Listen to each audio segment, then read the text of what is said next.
Sa game na to guys ay may nakakampi akong palo mag-MM at matampuhin na mage. Sa sobrang palo ng MM guys 0-5 na score niya dito.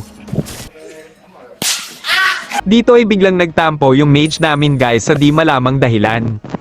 Kung makikita nyo lamang kami sa laro at 8-0 pa yung score ng mage dito. At habang nagtatampo si Nana bigla ba naman tinrush talk ng magaling naming MM. Wala kaming pakialam!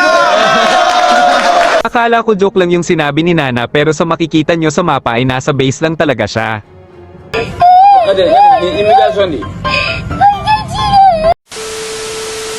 Nag-adjust nga pala ako bilang roam dito guys kasi nagpumilit na mag-XP lane si Paquito. Sa early ay maganda naman ang naging laro namin kahit nabugbog yung MM namin.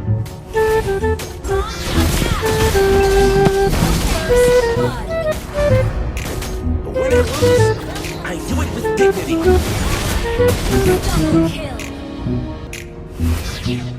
Kung makikita nyo dito ay naka-triple kill na agad yung mage namin guys.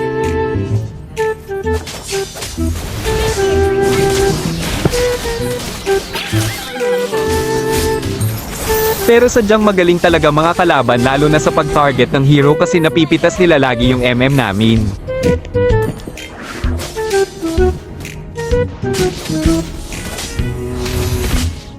Dito ay bakbakan sa first turtle ng laro at makikita nyo dito gaano kagaling yung core ng kalaban.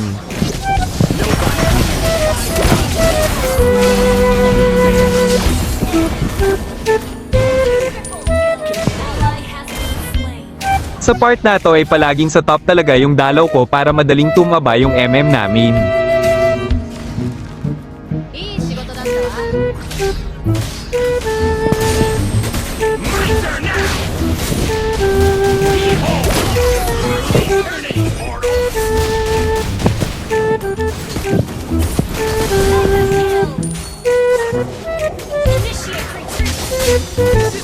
Pero iwan talaga guys pag sa tuwing siya lang mag-isa doon pinipitas talaga siya ng Karina.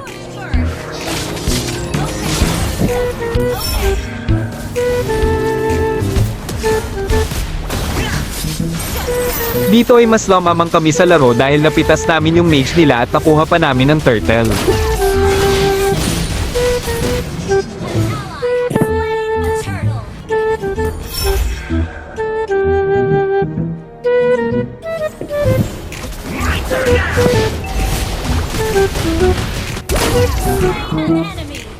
Nobody gets to decide. Killing spree! Wait, attack the turtle!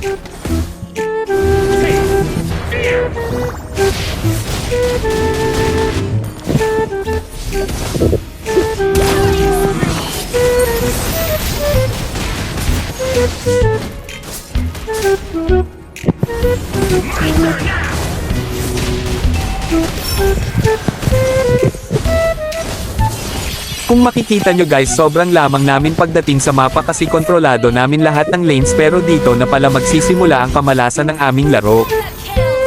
Kung makikita nyo sa mapa ay dalawa sila sa top na pwede mag-push nang biglang umatras si Nathan at iniwan si Nana. Kaya napachat ako dito at duda ko na sa part na to ay nagtampo si Nana kasi ayaw mag-objectives ng MM namin.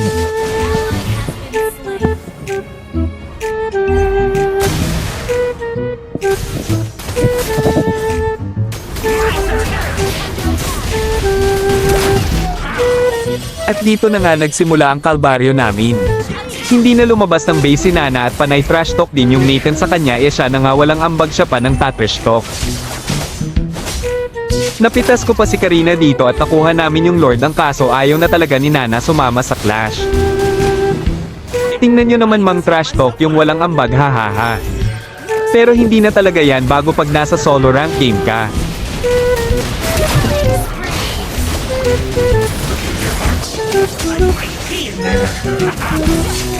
Ang nakakainis lang sa comeback na to ay natalo kami dahil lamang sa isang tampo na kaya naman talaga namin manalo kahit walang ambag yung MM hahaha.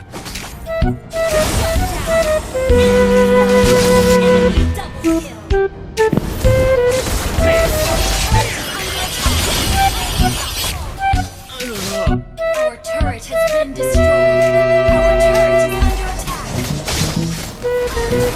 been destroyed.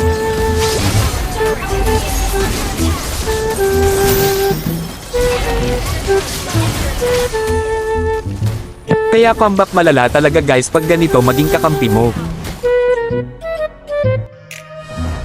Kaya salamat sa panonood mga idolo at sana nag-enjoy kayo.